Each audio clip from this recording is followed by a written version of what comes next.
你好，我是小云，欢迎你来到这个小角落。今天是我们一起读中文的第9天。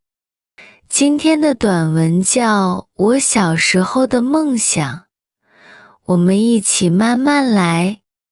我小时候有很多梦想，我想当老师，因为我觉得老师很厉害，可以教学生很多知识。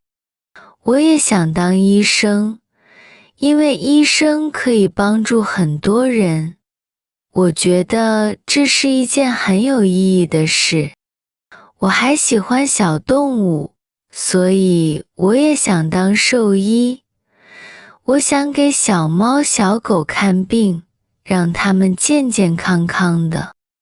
不过，我现在长大了，没有当老师，也没有当医生。我现在是一名文员。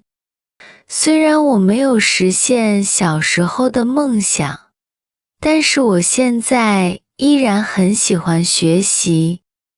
我每天学中文，觉得中文很有意思。我还想有一天可以去中国旅游。每个人小时候都有梦想。你的梦想是什么？